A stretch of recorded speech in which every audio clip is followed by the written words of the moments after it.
Βρισκόμαστε εδώ στην Πειραϊκή Πατρακή. Όπου και εκεί είχε και μεταφερόμενους, Χρήστο. Ναι. Ήρθανε και από άλλες περιοχές ή όχι?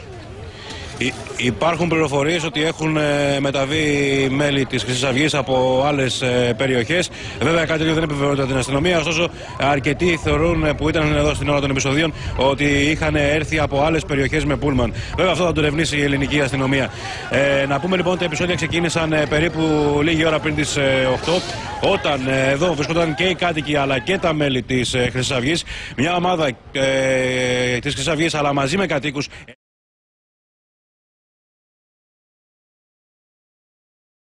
Τεταμένη πάλι χρήση χημικών προκειμένου να απομακρύνουν τα άτομα αυτά. Αυτοί τι ήταν, χρυσαυγίτες, ήταν αυτοί που έδωναν τον αστυνομικό? Γιατί βλέπω ελληνικές σημαίες, εκεί βλέπω κάτι κοντόξυλα κλπ. Τι ήταν αυτοί? Από ό,τι φαίνεται, επειδή μετά είχαν μείνει κάποιοι κάτοικοι και είχαν γίνει ένα με τα μέλη της Χρυσής Αυγής.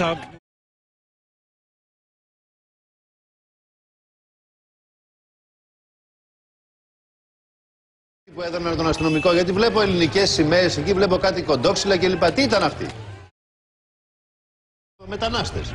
Δεν υπάρχει άλλη δικαιολογία, αλλιώς γιατί ξεσπάσουν τους αστυνομικούς. Αυτό είναι κάτι το οποίο εξόριξε πολύ κόσμο χθες, καθώς αρκετοί και κάτοικοι αλλά και μέλη της Χρυσής Αυγής θεωρούσαν αδιανόητη αστυνομική.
συγκεκριμένο σημείο. Ενώ να πούμε ότι υπήρχε και επίθεση περίπου 30 ατόμων που, σύμφωνα με πληροφορίες, ανήκουν στον αντιεξουσιαστικό χώρο, στον βουλευτή της Χρυσής Αυγής, ο οποίος εκείνη την ώρα σε τοπικό κανάλι έδινε συνέντευξη μόλις κατέβηκε από το κτίριο.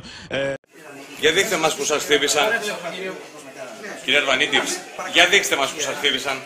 Η γραβάτα μου πήραν το φάκελο που κρατούσα με χαρτιά μέσα, έγγραφα, μου τα πήραν και αυτά, μου ζητούσαν μόνο στο κινητό.